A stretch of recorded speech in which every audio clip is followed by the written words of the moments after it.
Damai sejahtera Allah yang melampaui segala akal, itulah yang memelihara hati dan pikiranmu di dalam Kristus Yesus Tuhan kita.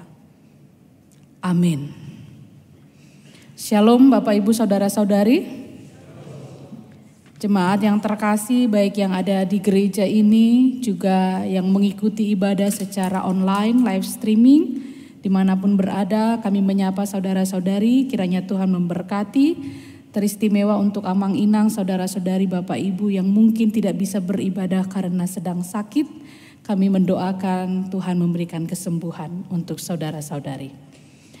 Jemaat yang dikasihi, marilah kita menyambut firman Tuhan di Minggu Kantate hari ini, tertulis dalam kitab Mazmur pasal 22, dimulai dari ayat 26 sampai ayat 32.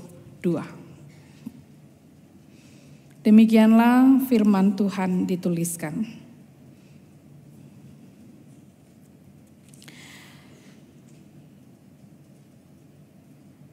Karena Engkau aku memuji-muji dalam jemaah yang besar, nazarku akan kubayar di depan mereka yang takut akan Dia.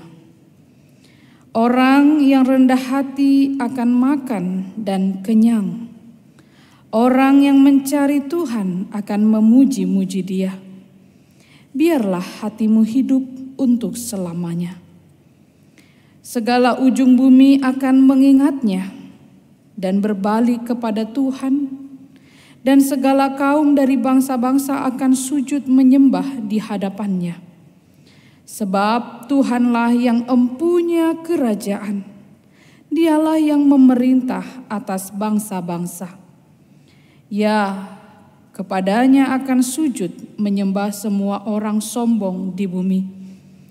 Di hadapannya akan berlutut semua orang yang turun ke dalam debu, dan orang yang tidak dapat menyambung hidup.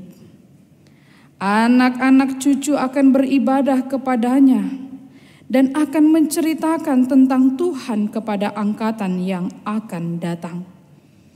Mereka akan memberitakan keadilannya kepada bangsa yang akan lahir nanti, sebab Ia telah melakukannya. Demikianlah firman Tuhan. Bapak, Ibu, dan saudara-saudari yang dikasihi Tuhan Yesus Kristus, ada sebuah cerita, tetapi saya tidak tahu betul apakah ini fakta atau tidak. Dikatakan bahwa ada orang yang menaiki bus bersama dengan teman-teman komunitasnya. Mereka sangat bahagia dalam perjalanan menuju suatu tempat.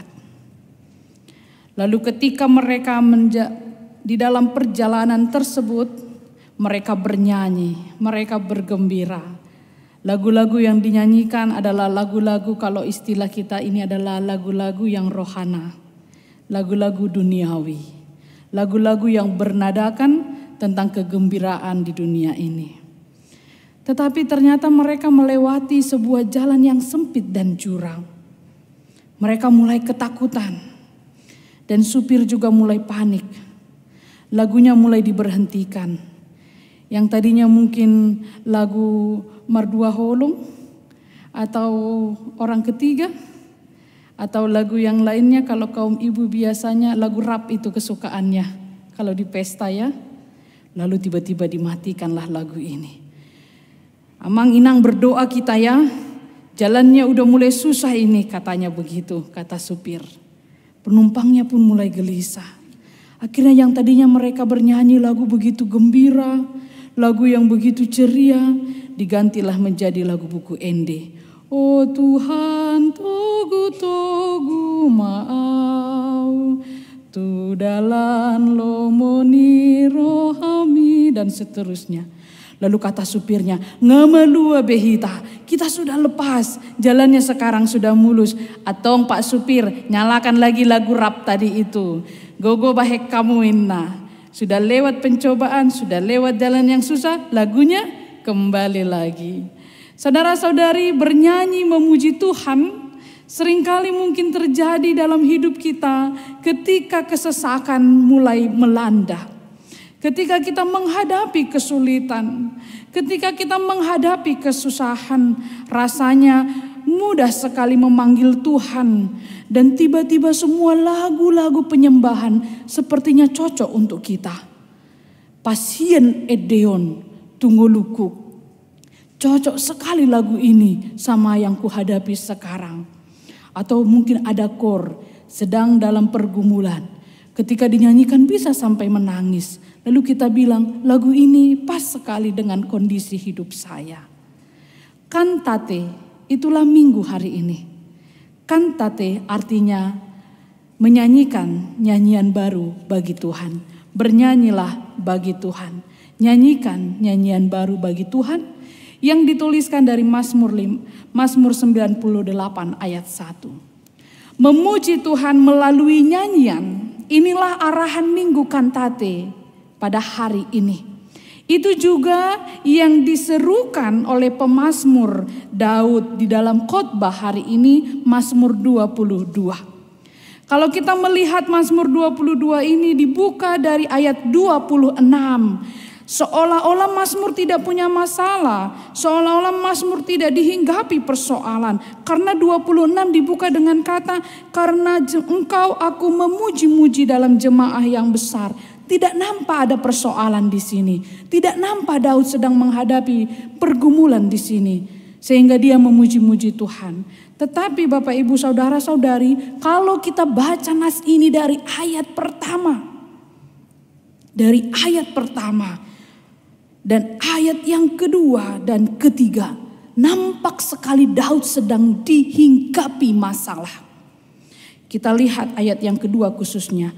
Allahku, Allahku, mengapa engkau meninggalkan aku? Aku berseru tetapi engkau tetap jauh dan tidak menolong aku. Seorang Daud berseru kepada Tuhan. Allahku, mengapa engkau meninggalkan aku? Aku berseru, engkau jauh. Aku berseru, engkau tidak menolong aku. Lalu ayat 3, aku berseru pada waktu siang, tetapi engkau tidak menjawab. Dan pada waktu malam, tetapi tidak juga aku tenang. Jadi kalau kita baca hanya ayat 26, tidak nampak bahwa Daud sedang mengalami pergumulan.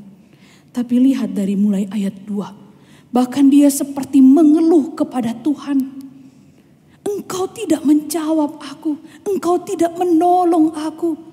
Aku datang pada waktu siang, engkau tidak menjawab. Pada waktu malam jiwaku juga tidak tenang. Daud menyampaikan itu kepada Tuhan. Kalau kita lihat ayat 2 dan 3. Daud mengalami pergumulan yang hebat saat dituliskannya teks ini. Dia mengalami kesulitan. Tetapi istimewanya Daud tidak terpuruk dengan persoalannya. Daud tidak tenggelam di dalam kesusahannya. Daud tidak tenggelam atas penderitaan yang dia alami. Walaupun dia membandingkan pada ayat 5. Dikatakan, padahal waktu nenek moyang kami, engkau menolong dan meluputkan mereka. Kepadamu mereka berseru-seru, mereka terluput. Jadi seolah-olah Daud membandingkan. Kenapa dulu nenek moyang kau tolong, tetapi aku tidak. Itu akan kita boleh baca ayat 1-5. Jadi Daud bukan langsung ayat 26. Di dalam jemaah aku mau memuji, tidak.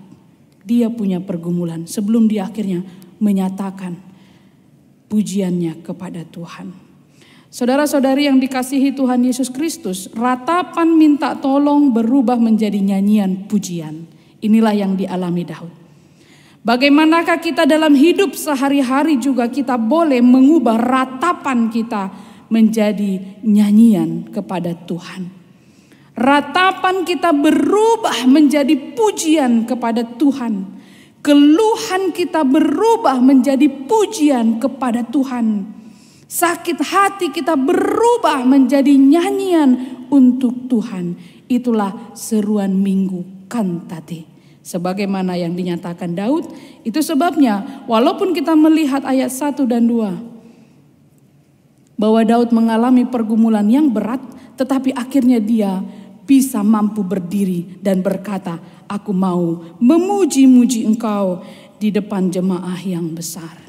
Jadi yang pertama, setiap jemaat yang berkantate hari ini, yang akan pulang dari gereja ini nanti, di minggu kantate ini akan merubah ratapannya, pergumulannya, sakit penyakit dalam tubuhnya yang selalu mungkin dikeluhkan, atau juga pikiran yang tidak tenang karena memikirkan masa depan anak-anak, atau juga anak muda-mudi memikirkan tentang pekerjaan atau pasangan hidupnya. Tetapi kita akan ubah semua ratapan pergumulan kesusahan itu dengan nyanyian. Kalau Amang Inang Bapak Ibu pernah mendengar lirik, Kau telah ubahkan ratapanku kini menjadi nyanyian. Jadi siapa yang mengubah ratapan menjadi nyanyian? Karena ada Tuhan di dalam hidupnya.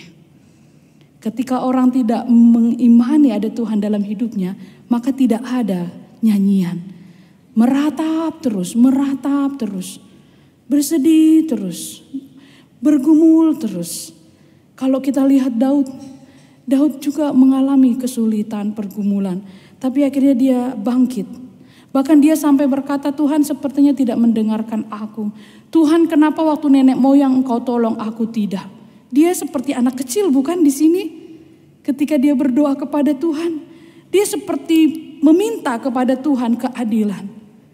Dan memang itulah Bapa kita yang di surga, mendengarkan kita karena kita sebagai anaknya. Jadi kalau kita bercerita kepada Tuhan melalui doa, lihat Daud pun demikian.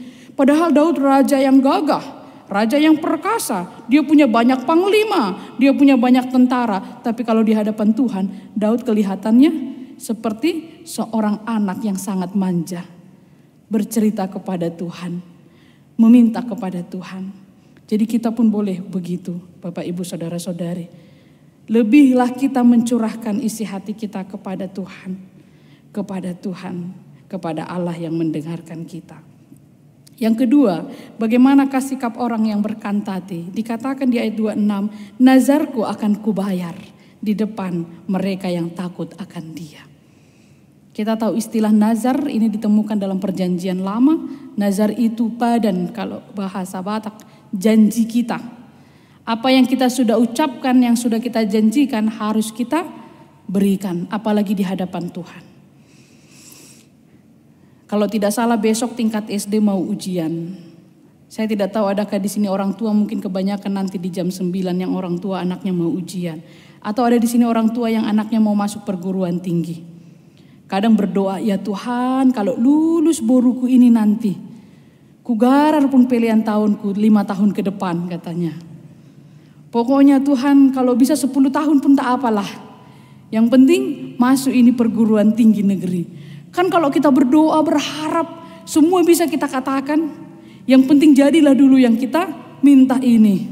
Lalu Tuhan berikan, Tuhan kabulkan, Tuhan berikan apa yang kita minta. Dan nanti dulu Tuhannya mahal kali uang kuliahnya ini ternyata. 1 tahun lah dulu Tuhan, itu pun kucicil katanya. Akhirnya kita melupakan janji kita, nazar kita. Kita tidak bisa berpura-pura di hadapan Tuhan. Kita tidak boleh berbohong kepada Tuhan. Kita tidak boleh bersandiwara kepada Tuhan. Kita tidak boleh mempermainkan Tuhan dalam hal berjanji. Tuhan kalau Engkau berikan yang ku minta ini Tuhan, jadi sintua pun aku. Udah diberikanlah kan, datanglah pendeta sama sintua, jadi calon sintua lah yang menginang. Janganlah dulu katanya, janganlah dulu. Tapi gak ada di antara kita kan amanginang ya? Tidak ada. Kalau sudah berjanji, apalagi di hadapan Tuhan, harus diberikan. Di halak Batak, badan itu paling penting. Togu urat ni uhum, toguan urat ni badan. Jadi mau kuat pun itu aturan hukum, tapi kalau badan atau janji itu lebih kuat bagi orang Batak. Makanya kalau ada istilah marga, marpa dan marga ini dan marga ini. Ada gak ditulis itu, amanginang? Ada buku dokumennya? Gak ada. Tapi mau sampai Jakarta ini pun, ke Jakarta Selatan ini pun, Orang masih ingat itu. Karena itu padan. Mau dirantau ke Palembang atau dimanapun orang ingat. Karena apa? Bagi orang Batak padan itu, janji itu penting sekali. Jadi gak bisa kita sembarangan bicara, berpadan, berjanji. Seperti juga di hadapan Tuhan. Dan kualitas kita itu terlihat daripada kalau kita bisa memenuhi janji kita. Saya ibaratkan Amang Inang seperti seorang motivator pernah mengangkat uang 50.000. Terlalu kecil 50.000 ya. Kalau di Jakarta Selatan ini. Uang $100. Moloon belgemat tok kan. Adong dona ulu hamu katanya. Mau Bapak Ibu uang $100 ini? Saya kalau sekarang bawa Amang Inang mau tidak ya? Masih terlalu kecil Amang Inang? Sudah boleh lah ya. Mau katanya begitu. Lalu dilecek-lecek lah uang ini diubah jadi kecil. Jadi keriting lah uang itu. Ditanya lagi masih ada yang mau Bapak Ibu? Sebenarnya udah agak susah sih ditukar. Tapi bolehlah, maulah. Gak berkurang jumlahnya. Peminatnya tetap banyak. Lalu dia tanya lagi, ini kalau saya injak uangnya ini masih mau gak ya Bapak Ibu? Masih ada yang mau? Tidak berkurang yang berminat memiliki uang itu. Kenapa? Karena punya nilai. Karena ada nilainya.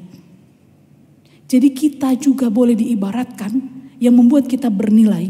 Kalau kita bisa memenuhi perkataan kita, janji kita. Orang bisa menilai kita. Punya nilai lah kita, punya integritas. Tapi kalau orang suka mergabus berbohong, kalau sudah sampai 3 kali dikatakan, jangan percaya, itu kak bohongnya itu. Gak usah percaya, bergabus dui. Holan hatana do tabu begiun. Kalau ngomong aja itu, tapi kalau realita tidak ada. Sakit hati kan?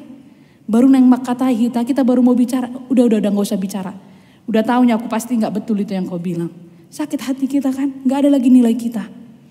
Maka itu bagi kita Amang Inang bukan saja karena tradisi Batak itu, tetapi di hadapan Tuhan terlebih seperti yang dikatakan Mazmur Daud, aku akan membayar nazarku, aku akan membayar nazarku di hadapan mereka yang takut akan dia. Ayat 26. Nazar. Jadi diingat-ingat Amang Inang. Atika dong nazar teh. Atika ya kita berjanji di hadapan Tuhan. Kalau saya masuk kerja, Tuhan aku kasih gaji pertamaku untukmu. Aku kirim untuk orang tuaku. Waduh, kedengarannya bagus sekali. Betul lah dapat pekerjaan diberikan Tuhan, tidak ingat sama sekali. Jadi Amang Inang, khotbah ini juga mau mengingatkan kita. Di hadapan Tuhan kita tidak boleh bermain-main dalam berkata, berdoa, bertutur. Sedangkan di hadapan sesama tidak boleh begitu. Apalagi di hadapan Tuhan. Kalau kita pernah berucap, kita harus memenuhi apa yang kita nazarkan kepada Tuhan. Kita harus penuhi apa yang telah kita janjikan kepada Tuhan. Bahkan hal terkecil pun itu. Kalau saya sehat, saya mau rajin partangyangan. Udah sehat gak datang-datang partangyangan. Kalau saya Tuhan kau berikan ini dan itu. Pokoknya saya gereja gak pernah absen. Sampai tahun ke tahun tetap juga. Untung kalau Tuhan selalu bilang pulanglah anakku. Papa rindu berseru. Jadi ditunggu terus kedatangan kita. Tapi kan kita sebagai manusia yang diberi kesempatan juga harus mengingat dan melakukan apa yang telah kita janjikan kepada Tuhan. Itulah ciri orang yang kedua yang berkantate. Yang pertama tadi mengubah ratapannya, pergumulannya menjadi puji-pujian.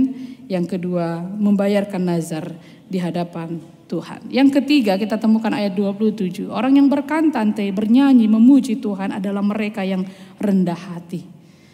Yang rendah hati diibaratkan pada ayat 27, mereka akan makan dengan kenyang. Makan ini urusan yang sangat penting.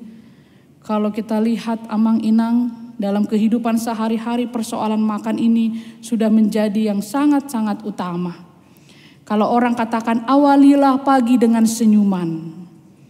Senyum aja terus sampai siang, nanti pasti lapar juga. Jadi mungkin yang betul awalilah pagi dengan senyuman dan sarapan. Supaya boleh kuat. Bapak Ibu, soal makan ini kenapa dituliskan Daud ayat 27? Berarti ada sesuatu yang penting. Karena kalau kita memuji Tuhan, ternyata Tuhan akan mencukupkan bahkan kebutuhan kita secara jasmaniah. Setiap kita memuji Tuhan, Tuhan akan mencukupkan kebutuhan kita secara jasmaniah. Bahkan persoalan yang paling penting, pangan itu, makan dan minum, Tuhan yang cukupkan. Kalau kita peroleh sekarang, ada di rumah kita, ada disediakan, itu Tuhan yang menyediakan untuk kita. Berkatnya yang diberikan kepada kita. Karena itu kita harus selalu memuji Tuhan dan memuliakan Tuhan. Terima kasih untuk makanan yang ada ini. Terima kasih Tuhan, aku boleh memakan ini. Itu pujian juga, memuji Tuhan. Jadi kita tidak boleh menginang setiap kali mau makan. Toh mak, memang sudah ada ini, sudah dipersiapkan. Itu Tuhan yang berikan. Jadi kalau kita mau mengkonsumsi suatu makanan, harus selalu dengan ucapan syukur. Terima kasih Tuhan. Ada tradisi yang menarik kalau kami dulu di kampus STT, saat makan akan berdoa dipimpin satu orang, biasanya tingkat 1 itu ke depan di mimbar yang disediakan. Abang kakak kita mau makan, mari kita berdoa. Setelah selesai makan, nanti dia ke depan lagi. Kita sudah makan, mari kita bernyanyi. Itu pasti bernyanyi buku ND. Setelah itu berdoa. Jadi setelah selesai makan, kalau tradisi di sekolah teologi Siantar selalu bernyanyi dulu. Setelah itu berdoa. Saya tidak tahu apakah Mang Inang juga boleh menerapkan ini di rumah. Kalau makan bersama, kita berdoa. Setelah selesai berdoa, boleh bernyanyi 1 ayat. Habis itu, kalau di pesta juga suka begitu kan, Mang Inang? Masa mulu tu pesta hita, marede majo hita, parhalado mak di jauh masian huria tebet, manang huriana asing. Biasanya akan bernyanyi dulu atau dari adat begitu, mereka yang memimpin doa. Tapi biasa akan ada satu nyanyian, setelah itu berdoa. Itu salah satu tradisi yang sangat baik. Jadi kalau di rumah bisa dibuat seperti itu juga sangat luar biasa. Walaupun cuma berdua. Jangan kalau makan di luar berdoa pun tidak toh ya mak tapangan mah. Apalagi mulu hita kan halak Batak. Lapet do dang pola martangiang. Langsung makan. Do konsumsi na apa konsumsinya? Mie goreng.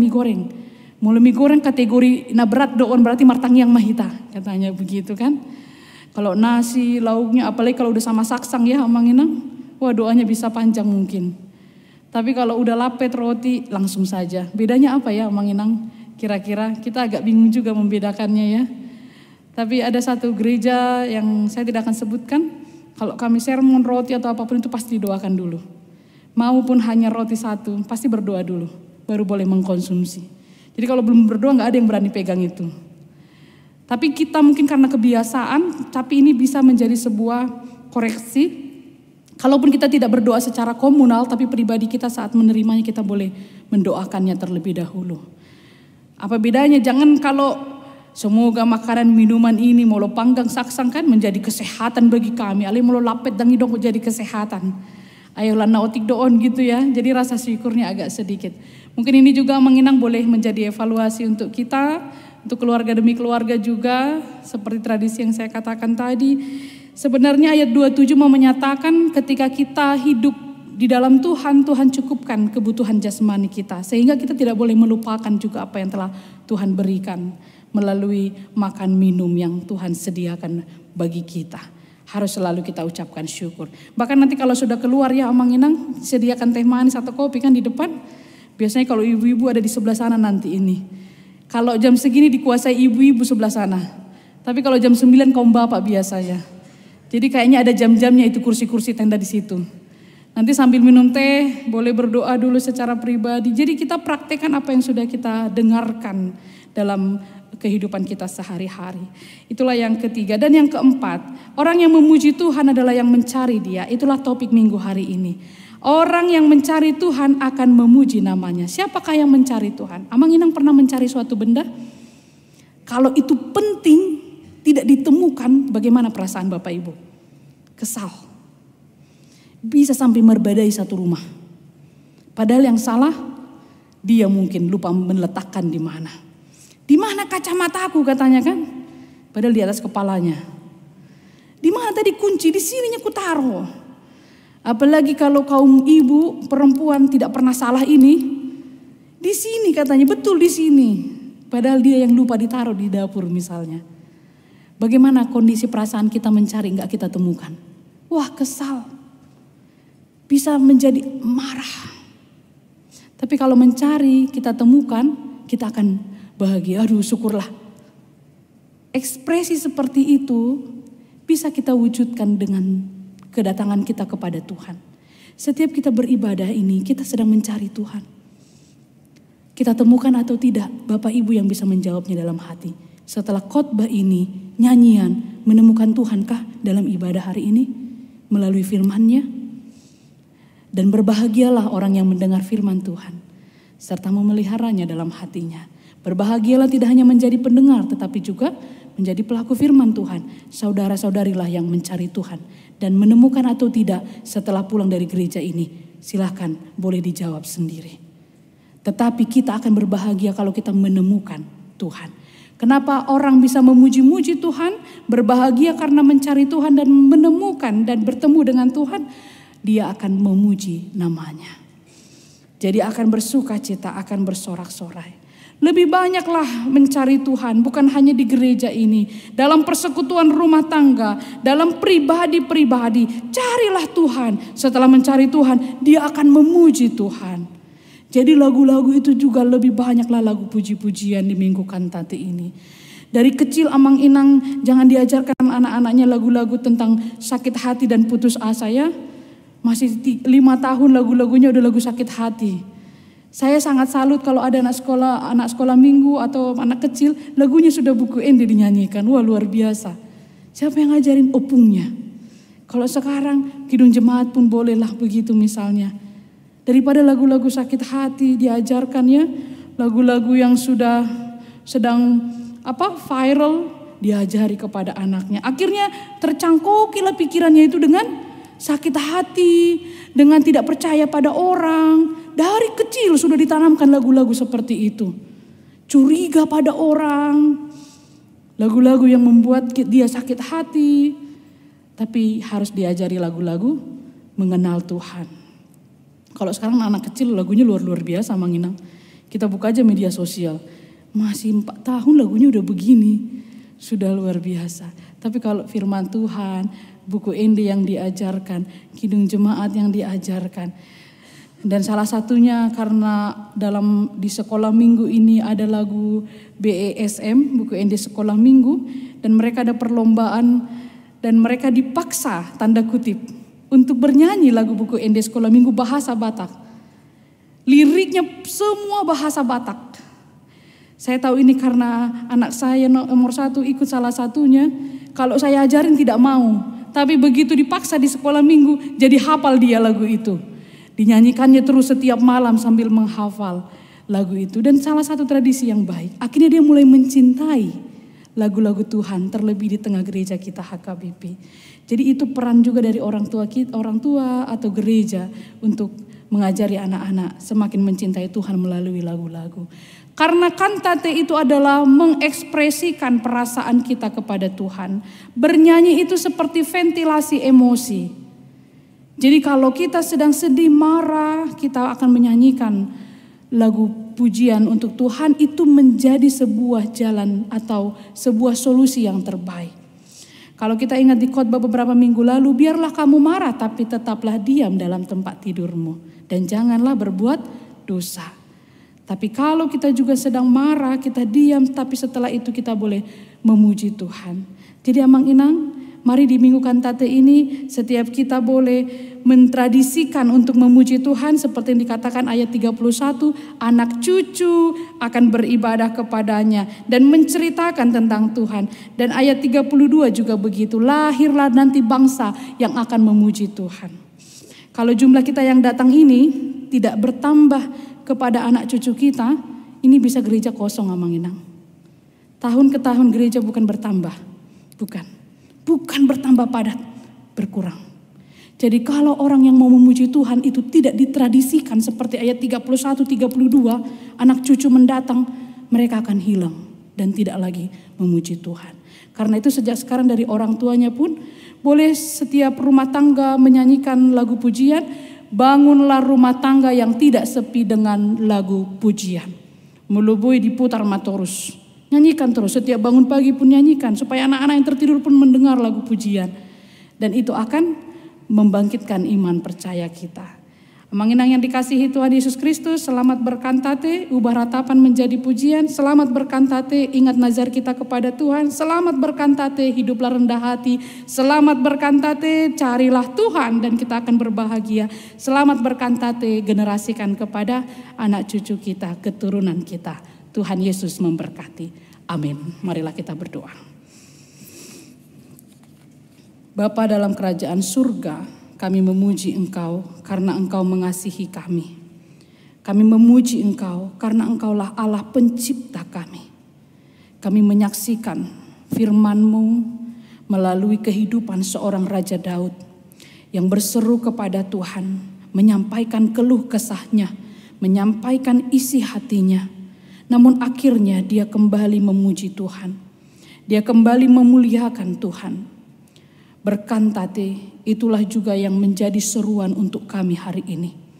Biarlah mulut kami, suara kami pakai untuk memuji Tuhan. Setiap kali kami menghadapi dinamika hidup yang kadang menyenangkan, kadang menyulitkan, kadang menurut kami sangat beruntung. Tapi mungkin di satu kondisi tertentu kami merasa kami menjadi orang yang begitu malang. Di semua kondisi hidup itu kami akan tetap memuji nama-Mu. Berkatilah keluarga demi keluarga atau pribadi-pribadi yang hadir di dalam ibadah pagi ini.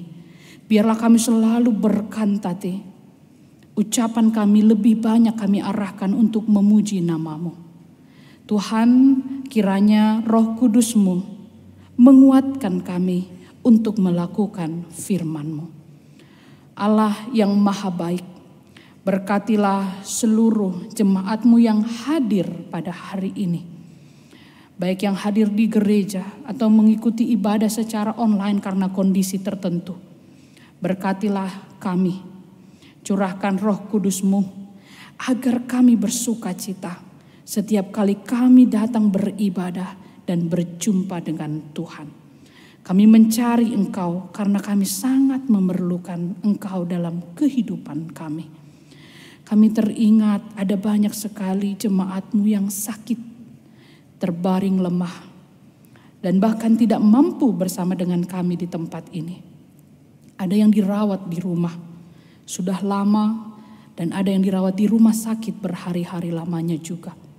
Tuhan, kami akan mendoakan mereka. Biarlah dengan kami mendoakan mereka semua, kasih-Mu sungguh tercurah untuk memulihkan tubuh mereka. Karena Engkaulah tabib yang maha ajaib.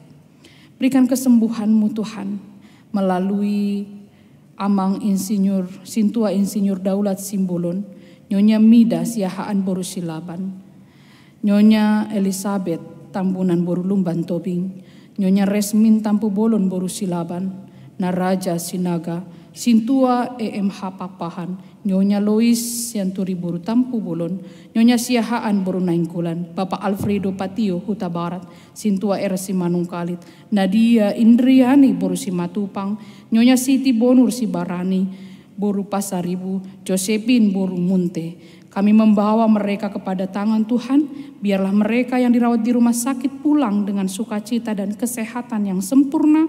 Yang dirawat di rumah juga boleh tetap berpengharapan kepada Tuhan dan Tuhan memulihkan mereka. Keluarga Tuhan berikan kekuatan. Kami berdoa untuk keluarga yang berduka cita, yang telah dihantarkan di peristirahatan sementaranya. Namun saat ini juga bersama dengan kami dari Wik Tebet Timur kami mendengar kabar duka cita. Tuhan berikanlah kekuatan kepada keluarga yang ditinggalkan. Keluarga besar Nyonya Sintua RT Siani Parboru Silaban yang telah Tuhan panggil. Berikan mereka kekuatan penghiburan yang sempurna daripada Tuhan. Kami percaya Engkau akan menggantikan duka cita mereka dengan sukacita melalui cara Tuhan yang penuh kuasa. Bapa yang bertahta dalam kerajaan surga, berkati gerejamu ini, setiap program yang dilaksanakan menjadi kemuliaan bagi nama Tuhan. Berkati setiap dewan, berkati setiap fungsionaris, sintua dan para pendeta. Biarlah kami dapat melayani dengan rendah hati. Ampunilah dosa dan kesalahan dan pelanggaran kami. Di dalam Kristus Yesus kami berdoa dan mengucap syukur. Amin.